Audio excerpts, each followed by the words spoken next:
আসসালামু আলাইকুম রহমতুল্লাহ। আমি সকাল সকালে একটা দৃশ্য আপনাদেরকে দেখানোর জন্য আসছি। এই যে আপনারা দেখতে পাচ্ছেন কি সুন্দর একটা ঝর্ণার মতন পানি উঠতেছে এবং বিশাল একটা পুকুর, যে পুকুরটা একবারে দেখার মতন বিশাল আকার। আপনাকে দেখানোর চেষ্টা করি।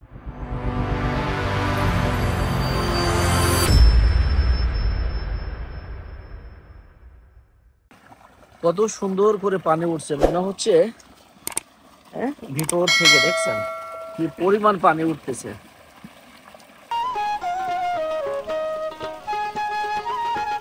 এবার পুকুরটা সম্পূর্ণ বাঁধানো আছে, সকাল বিকাল মানুষজন সুন্দরভাবে বসতে পারবে এটার জন্য। এটা রাজশাহীতেই, দেখছেন কত সুন্দর,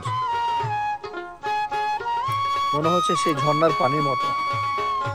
এবং চারিপাশেই আম গাছ লাগানো আছে, চারিটা পাশে আম গাছ। আলহামদুলিল্লাহ, আহ, দেখার মতন ছিল।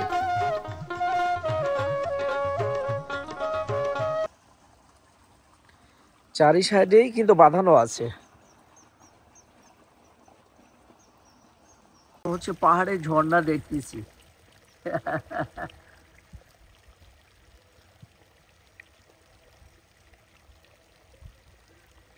ঝর্ণার মতন পানি পড়ছে দেখেন।